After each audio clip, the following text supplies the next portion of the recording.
Thank you, Benjamin, and I want to thank the Christian Union and the Atheist League for the invitation. I'm very pleased to be here. I'm sure we'll have a very interesting debate today, so thank you for that. Back in my high school debating days, I was always told that you have to start by defining your terms. Now, the topic of the debate today is it's time to leave God behind. So I suppose I could start by trying to define what we mean by God. The trouble with that is that it's actually very difficult to come up with a coherent definition of God at all. When Cardinal Pell debated Dan Barker here last year, Pell found it quite difficult actually coming up with a definition of God, with a coherent definition. What I'll try to do, though, is assume that we're talking about a generic sort of Christian God. We've all got the rough idea of that God. I'm thinking of the Christian God because my opponent is an evangelical Christian, and I've been invited here by the Christian Union, not, for example, by the Islamic Society or the Zeus Club or the Friends of Old Thor, although when you listen outside you may wonder about that. Because it's Wednesday, I thought it might actually be the Friends of Old Woden, but I think that's Zeus rather than Woden who's giving us the sound effects.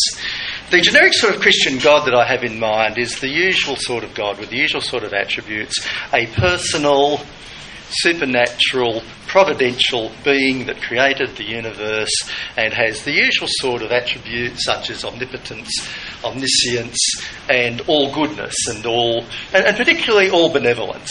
That kind of God is what we're going to be talking about today. At least that's what's in my mind today. I hope that's in your minds. When I say it's time to leave that God behind, what do I mean? Do I mean that at the social level? Do I mean that at the political level? What sort of level are we talking about? Well, look, I do believe that it would be a good thing, from my point of view at least, if the social and political footprint of religion were reduced. But I'm not really here to talk about those levels. I'm here to talk about the personal level. And I really want to address in particular those of you who have not left God behind, those of you who do not deny the existence of this sort of generic Christian God I'm talking about.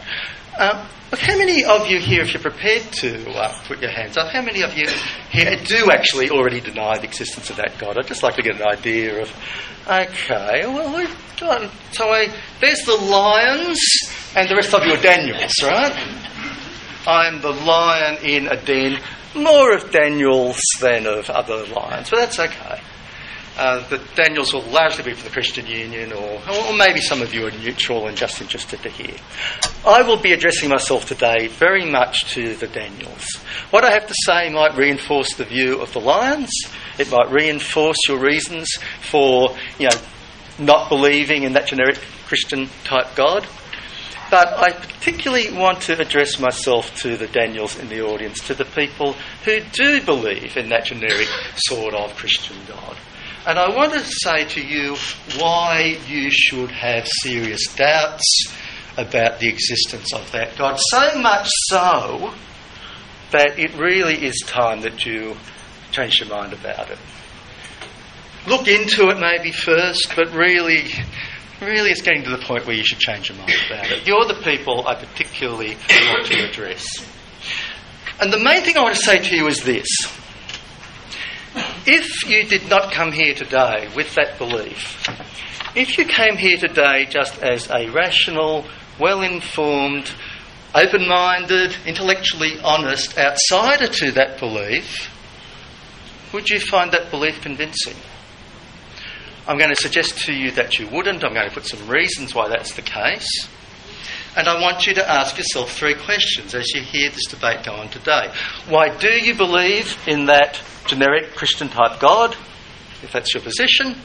That's the first question. Why do you believe that? The second question is, are those reasons that you genuinely believe would convince an open-minded, intellectually honest outsider? And if the answer to that is no, you've got a really serious question to ask yourself. Is it good enough for you as an intellectually honest person to go on retaining that belief. If you do not have reasons that could convince an open-minded, intellectually honest, well-informed outsider, is it really good enough for you to go on with that belief? Are your reasons good enough for you as an intellectually honest person? That's the challenge, as they like to say in church circles often. That's the challenge that I'm putting to you today. Do you have grounds as that sort of person to go on with your belief?